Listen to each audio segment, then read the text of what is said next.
नमस्कार। India news 30 के खास कार्यक्रम चुनावी महासंग्राम में आज हमारे पास खास मेहमान हैं कांग्रेस प्रदेश प्रतिनिधि एवं पूर्व कांग्रेस प्रत्याशी जिनको पार्टी ने 2003 में प्रत्याशी बनाया था। आइए बात करते हैं श्री गिरधारी लाल लोधी बाबूजी से। जी बाबूजी नमस्कार। नमस्कार भैया। क्या कारण है कि आपको क्षेत्रीय संघर्ष समिति का गठन करना पड़ा? देखिए, इसमें ऐसा है कि हमारे यहाँ कांग्रेस से बाहरी लोग आते हैं और चुनाव जीत करके या हार करके जाते हैं तो पुनः वापस नहीं लौटते। हमारी क्षेत्र की जनता दुखी रहती है, परेशान रहती है, उनकी समस्याओं का निदान नहीं हो पाता।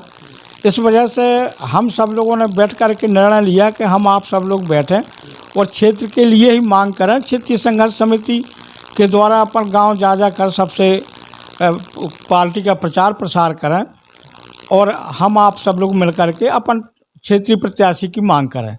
इस उद्देश्य को लेकर के हम लोगों ने क्षेत्रीय संघर्ष समिति का संगठन बनाया और निर्णय लिया कि हम आप सब लोग मिलकर के किसी एक आदमी को दे दें आप टिकट, हम लोग जिता करके प्रत्याशी को भेजेंगे।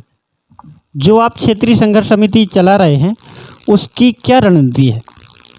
रणनीति यही है कि हमारे क्षेत्रीय संघर्ष समिति के किसी भी वर्ग के लोग हैं, सभी वर्गों के लोग हैं, उसमें किसी भी व्यक्ति को आप दे दें टिकट, उसमें हम लोगों का ये नहीं रहेगा कि उनको दे दी या इनको दे दी। हम सब लोग मिलकर के जिताएंगे और क्षेत्र की समस्याओं का निदान करने के लिए हम संकल्पित हैं। और भविष्य में अगर हमारा क्षेत्रीय संघर्ष समिति के द्वारा लिए गए निर्णय पर पार्टी हरी झंडी देती है तो हम लोग उसको जिता के भी भेजेंगे और उसके द्वारा संगठन में लेकर के काम भी जनता के करवाएंगे। यही हम लोगों की रणनीति है कि वो पार्टी की जो गतिविधियां होंगी, पार्टी की जो दिशा निर्देश होंगे, उन दिशा निर्देशों के अनुरूप उनके अनुकूल हम चलेंगे सभी लोग। आपकी क्षेत्रीय संघर्ष समिति में टोटल कितने लोग हैं? हमारी संघर्ष समिति में 14 लोग हैं। तो सभी लोग एक मतैन हैं, एक विचारधारा पे हैं और सबका यही संकल्प है कि हम लोगों को क्षेत्रीय आदमी को टिकट दी जाए। हम लोग पार्टी के लिए यहाँ से प्रत्याशी जिता के भेजेंगे, कांग्रेस पार्टी मजबूत होगी। अगर क्षेत्रीय संघर्ष समिति के अलावा जैसे आपके 14 लोग हैं, अगर उनके अलावा किसी और व्यक्ति को कांग्रेस पार्टी मैदान में उतारती है तो क्या वो अगर क्षेत्र का है तो क्या आप उनका सहयोग करेंगे? बिल्कुल तहे दिल से सहयोग करेंगे। अगर क्षेत्र का है, क्षेत्र का व्यक्ति होगा, हम लोग सब लोग बिल्कुल तहे दिल से तैयार हैं। और वही उसी बात के लिए तो हम लोग लगे हुए हैं कि भाई हमारे क्षेत्र में दीजिए आप।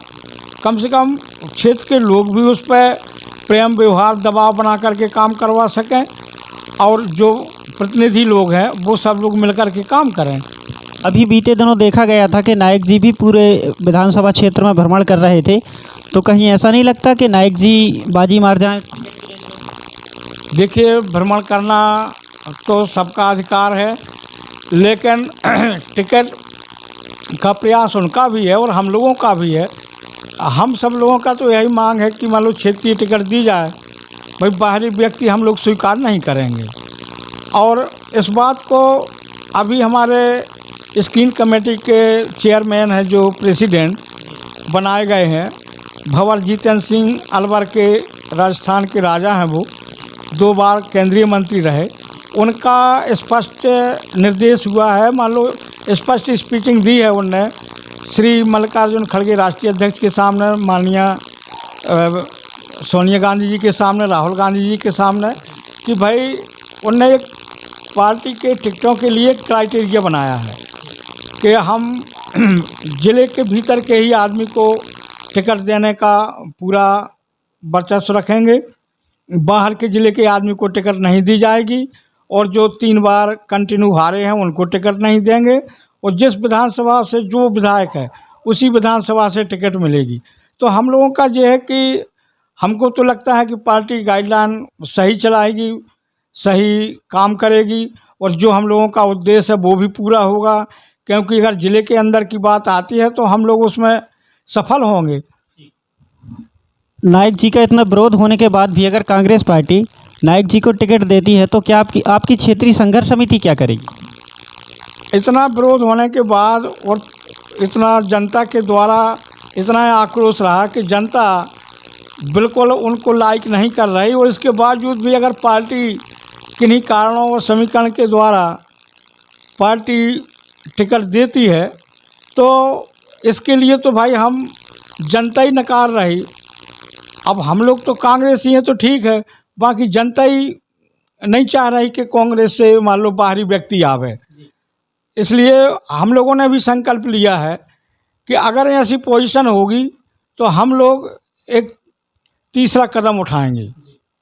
हमको तो अपना क्षेत्रीय विधायक बनाना है, और आज हम लोग 20-20, 25-25 साल से तपस्या कर रहे कांग्रेस में रह कर के, फर्श दरी चदरा बिछा रहे, टेंट लगा रहे, तो उसका हम लोगों को भी बेनिफिट मिले, यही हमारा उद्देश्य है। अभी कुछ दिन पहले कांग्रेस की जो प्रदेश भर में चलाई जा रही जन आक्रोश यात्रा थी वो अपने यहाँ पवई आई, तो आपकी ही पार्टी के नेताओं में आक्रोश देखने को मिला।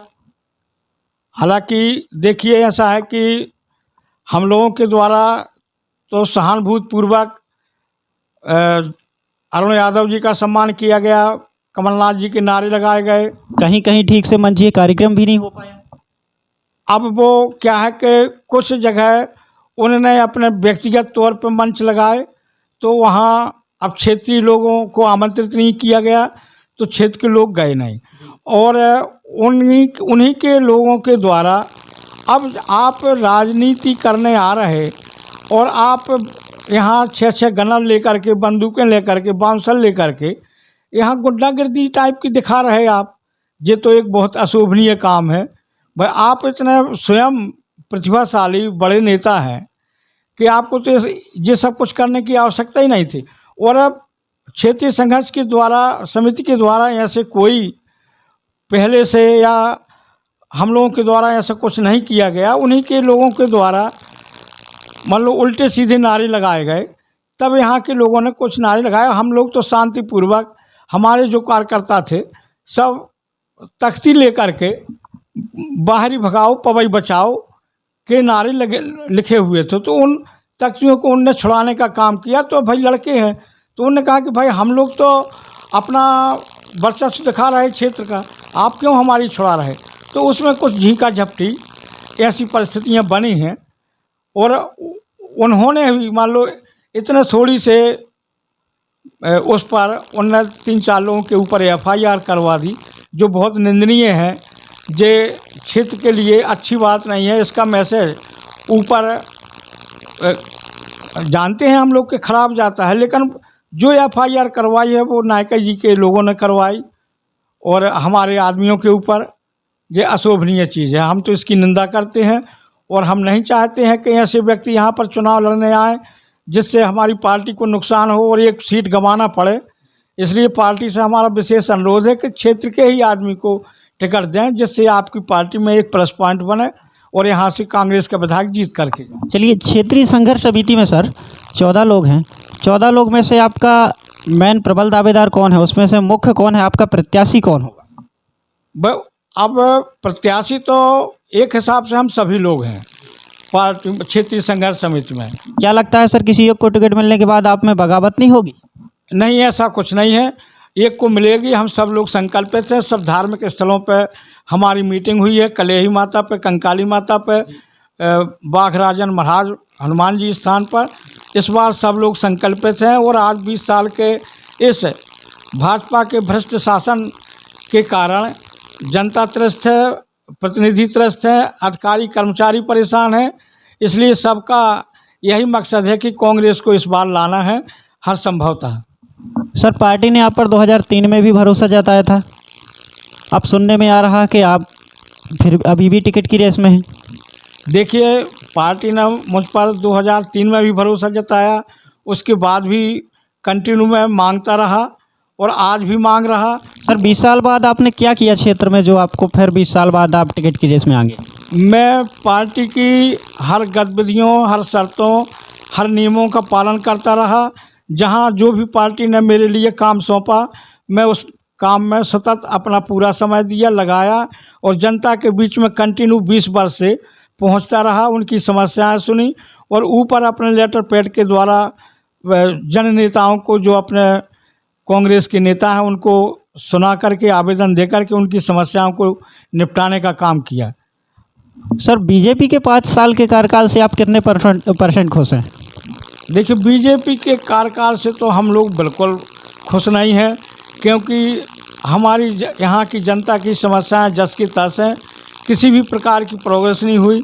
आज जैसे 20 साल पहले स्कूल थे, आज भी वही पोजीशन चल रही। आज शिक्षा के स्तर में कोई बढ़ावा नहीं मिला। छोटे छोटे बच्चों को, जो बड़े लोग हैं वो तो अपने ट्यूशन और कोचिंग करवा करके बाहर भेजते हैं, लेकिन हमारी जो गरीब जनता है उनके बच्चे उसी स्कूल में आज भी उसी पोजीशन पे है। कोई प्रोग्रेस नहीं है, ना कोई परसेंटेज, ना कोई शिक्षा का स्तर बढ़ रहा है। क्षेत्रीय जो सर आपके वर्तमान विधायक हैं प्रहलाद सिंह लोधी, वो भी तो आपके क्षेत्र के ही हैं, भारतीय जनता पार्टी से विधायक चुने गए हैं। क्या उनने 5 साल में विधानसभा की कितनी तस्वीर बदली? देखिए, क्षेत्रीय है, बढ़िया रहा उनका कार्यकाल, मतलब जो भी उनसे बना। बाकी जो प्रोग्रेस की उम्मीद लेकर के जनता जनार्दन और यहाँ की पवई विधानसभा की जनता सोच रही थी, उन उम्मीदों पर चाहे वो अपनी कुछ विशेष परिस्थितियों के कारण परेशान रहे तो इससे खरे नहीं उतर पाए। और जनता की आशाएं तो हमेशा लाभान्वित की ओर रहती हैं कि भाई अभिलाषाएं कुछ ना कुछ कि हमको ऐसा हो वैसा हो। आज की स्थिति में अब जहाँ से भी हो, जैसा भी हो, बिजली से, विद्युत से परेशान है जनता। जहाँ तक स्वास्थ्य की बात है, आज 20 साल पहले जो सिमरिया हॉस्पिटल थी, मोहंद्रा थी, हरदो खमरिया भी बन चुकी थी, लेकिन आज डॉक्टर 20 साल से वही पोजीशन चल रही। ना सही नर्सिंग होम चल रहा, ना कहीं कोई डॉक्टर रह पा रहे कि अलग अलग डॉक्टर हों। आज 3 हॉस्पिटल होने के बावजूद भी अगर किसी भी भगवान ना करे अचानक पीएम की पोजीशन आती है तो लोगों को या तो पवई जाना पड़ता है या अमानगंज। इस प्रकार तक की सुविधाएं हमारे क्षेत्र में उपलब्ध नहीं हैं। सर, सड़क और शिक्षा की क्या व्यवस्थाएं हैं आपके क्षेत्र में? सड़क और शिक्षा भी इतनी अच्छी नहीं है। आज हमारी बच्चियां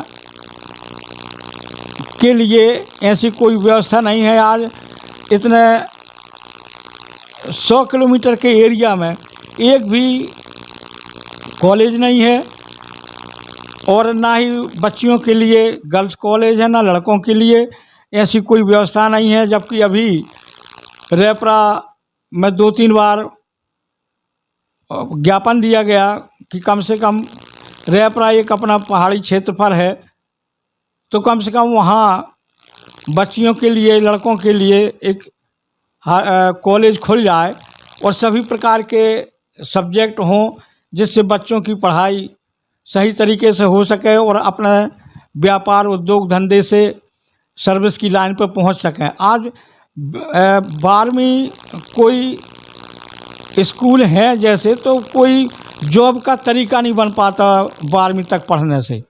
बच्चों को जब तक कॉलेज की पढ़ाई और अच्छे सब्जेक्टों से ना पढ़ने मिले, तब तक वे चाहे IIT हो, चाहे इंजीनियरिंग हो, चाहे टेक्निकोलॉजी हो, चाहे डॉक्टर मतलब वो BMS हो, MBBS हो, तो वहाँ पहुँचने की सुविधा नहीं बन पाती।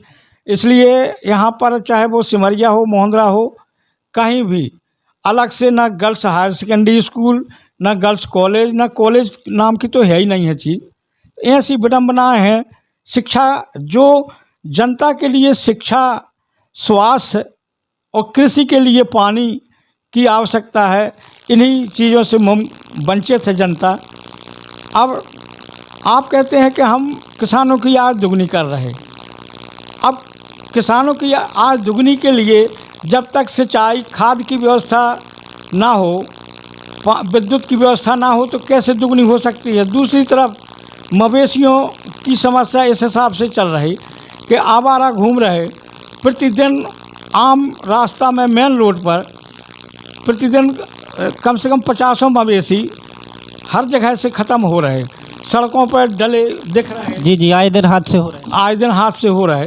तो ऐसी समस्या है। जबकि कमलनाथ जी ने 15 माह की सरकार में इतने बड़े गौशालाएँ खुलवाए, लेकिन उनका निर्माण हो गया, सब कुछ हो गया, लेकिन भाजपा द्वारा संचालित नहीं हो पाए, जिनको क्रियान्वयन तरीके से वहाँ पर घास भूसा 2-3 कर्मचारी रख करके उनकी व्यवस्था करवाई जाए।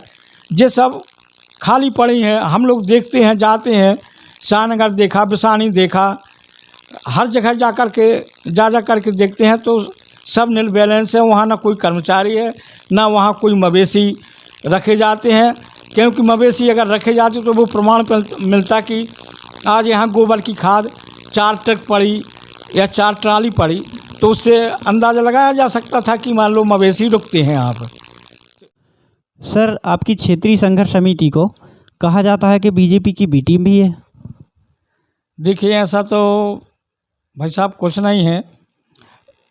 हम लोग तो हमेशा कांग्रेस के ही रहे, कांग्रेस के कार्यकर्ता। आज अगर बीजेपी की बी टीम होती अगर, तो हम लोगों की इतना साहस कैसे बनता कि आज हम राहुल गांधी के पास जाएं, कमलनाथ जी से मिलें, दिग्विजय सिंह जी से मिलें। भाई जब आदमी अपने दिल से साफ रहता है तो हर जगह जाने का अवसर प्रदान मिलता है, वो खड़े होने का वो सम्मान मिलता है। हालांकि बी टीम का तो कहा जाए तो हम तो नायक जी को कहेंगे कि बी टीम वही है बीजेपी की, क्योंकि आज समय अवसर वाले लोग हैं जिस समय इनने अपने भाई को, सतीश नायक को, भाजपा की सदस्यता दिलवाई, तो उस समय शिवराज सिंह इनके घर पर गए, बी डी शर्मा इनके घर पर गए और बैठ कर के इनकी सुलह हुई, और सतीश को दमोह की सीट के लिए इनने भी भाजपा ज्वाइन करवाई। तो ऐसी परिस्थिति में आप लोग स्वयं समझें कि बीजेपी की बी टीम वो कहलाएगी कि हम लोग कहलाएंगे। हम लोग तो आज 25 साल से कांग्रेस से जुड़े हुए लोग हैं, आज तक कहीं भी नहीं बिखरे, जबकि उनका तो कम से कम 3 पार्टियां चेंज कर चुके। महर्ष बाल योगी में गए, अजय भारत में, उसके बाद कांग्रेस के ऋणी नहीं रह सके, ये आभारी नहीं रह सके, जबकि 93 में इनको कांग्रेस ने टिकट दी, इनको मंत्री बनाया, सब कुछ किया, जे उससे चले गए। फिर इसके बाद 2003 में टिकट नहीं मिली इनको, तो 2008 में न मिलने से आप जनशक्ति में चले गए। तो आप ही हमेशा पार्टियां चेंज करते रहे, हम लोग तो जहाँ के तहाँ हैं। तो हम तो ये मानते हैं कि अगर बी टीम, भाजपा की बी टीम कहा जाए तो नायक जी है, हम लोग तो नहीं हैं। सर, कहा जाता है कि कांग्रेस पार्टी किसानों हितैषी सरकार है। अगर पवई विधानसभा क्षेत्र से कोई आपकी क्षेत्रीय संघर्ष समिति से कोई विधायक बन के भोपाल सदन में भेजा जाता है तो आप किसानों के लिए क्या करेंगे? देखिए, किसानों के लिए सबसे पहली चीज़ तो हमारे माननीय कमलनाथ जी ने बोला है कि जो हमने 2 लाख तक का ऋण माफ़ करने के वचनबद्ध लिया था, और अगर हमारी सरकार बनती है तो हम 2 लाख का वो पूर्ण तरीके से माफ़ करेंगे उनकी सब समस्याओं को लेकर के। दूसरी चीज़, उस पर मैंने 3 मुद्दे और रखे थे कमलनाथ जी के पास कि वचन पत्र में शामिल किए जाएं कि फेंसिंग तारबाड़ी व्यवस्था में 50% छूट दे करके किसानों के लिए राहत दी जाए, जिससे वो अपनी फेंसिंग करवा करके फसल की सुरक्षा प्राप्त कर सकें। दूसरी चीज़, लाइट की व्यवस्था इतनी किसानों को कुओं सिंचाई के लिए दी जाए कि कम से कम 12 घंटे लाइट वो दिन में भी मिले, तब किसान सिंचाई कर सकें। रात की लाइट में कीड़ा पतीड़ा और मान लो इतनी जीव जंतु निकलते हैं कि किसान एक रिस्क के रूप में काम करते हैं। वो तो जब लाइट आएगी तभी काम करना पड़ेगा किसानों को। तो उस पर हमने विचार रखे हैं। और हमने तीसरी बात, गरीब जनता के लिए आज जो आवास कुटीर में आज भाजपा पुराने रेट पे, पुराने एस्टीमेट पे काम करवा रही है, दे रही है, तो उस पर गरीब लोगों के उतने पे मकान नहीं बनते हैं। तो हम लोगों ने उस पर लिख के दिया है कि आप 1.5 की जगह इन आवासों में 2.5 लाख रुपए स्वीकृत करवाएं। जब आपकी सरकार आए तो कम से कम किसान, गरीब आदमी अपनी आवास पूर्ण तरीके से बनवा सके। और क्या लगता है आपको कांग्रेस पार्टी सुनेगी आपको? नहीं, बिल्कुल सुनेगी। हमको इतना यकीन है। आज हम 25 साल से कांग्रेस में जुड़े हैं। आज हर समय माननीय दिग्विजय सिंह जी, माननीय कमलनाथ जी से अगर वाई दबे समय आता भी है तो मैं फ़ोन से भी बात करता हूं, तो माननीय जी के द्वारा सुना जाता है और क्षेत्र की समस्याओं के बारे में मैं बताता हूं। सर क्या वजह थी कि 2003 में आपको हार का सामना करना पड़ा था? देखिए, उस समय हमारी ओबीसी उस हिसाब से जागरूक भी नहीं थी, पढ़ी लिखी समाज भी नहीं थी, और 2003 में उमा जी को एकाएक सीएम प्रोजेक्ट भाजपा ने रख दिया। तो थोड़ी सा अब अशिक्षित होने के कारण उनने बोल दिया कि भाई बताइए, आप लोग लोधी मुख्यमंत्री चाहते हैं कि लोधी विधायक चाहते हैं, कौन बड़ा होगा, कौन विकास कराएगा। तो जनता, हमारी गरीब जनता, पिछड़ी जनता अशिक्षित होने के कारण उनकी बात को स्वीकार करके कुछ हमसे डिवाइड हो गए, और कुछ उस समय पर पार्टी के ही लोग बगावत करके अन्य निर्दलीय दलों से खड़े हो गए, जिससे मुझे हार का सामना करना पड़ा। अन्यथा मेरा सभी समाजों में संपर्क है, सबसे मैं मिलकर के चलता हूं, और आज मुझे पूर्ण यकीन है 101% कि अगर पार्टी मेरे ऊपर भरोसा जताती है, हरी झंडी देती है, तो मैं माननीय कमलनाथ जी को यह सीट निकाल करके दूंगा 101%।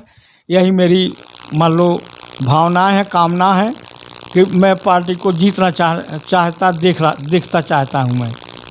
सर कांग्रेस पार्टी अगर नायक जी को मैदान में उतारती है तो आपकी क्षेत्रीय संघर्ष समिति क्या करेगी? क्या उससे किसी और दल से प्रत्याशी उतारेगी? देखिए, अगर नायक जी को पार्टी यहाँ से संबल देती है तो निश्चित तौर पर हमारी संघर्ष समिति तीसरा मोर्चा खड़ा करेगी। मतलब किसी न किसी को मैदान में उतारेगी? हाँ, किसी न किसी को मैदान में उतारेगी। ना हम भाजपा में जाएंगे और ना हम उनका समर्थन करेंगे, हम अपना प्रत्याशी सेपरेट उतार करके अपना विजय का परचम लहराएंगे। चलिए, हमसे बात करने के लिए बहुत बहुत धन्यवाद। जी जी, बहुत बहुत धन्यवाद आपको, आपके चैनल को। आज हमारे पास आकर के आप लोगों ने अपना समय दिया, हम इसके बहुत बहुत आभारी हैं। धन्यवाद। बहुत बहुत धन्यवाद सर।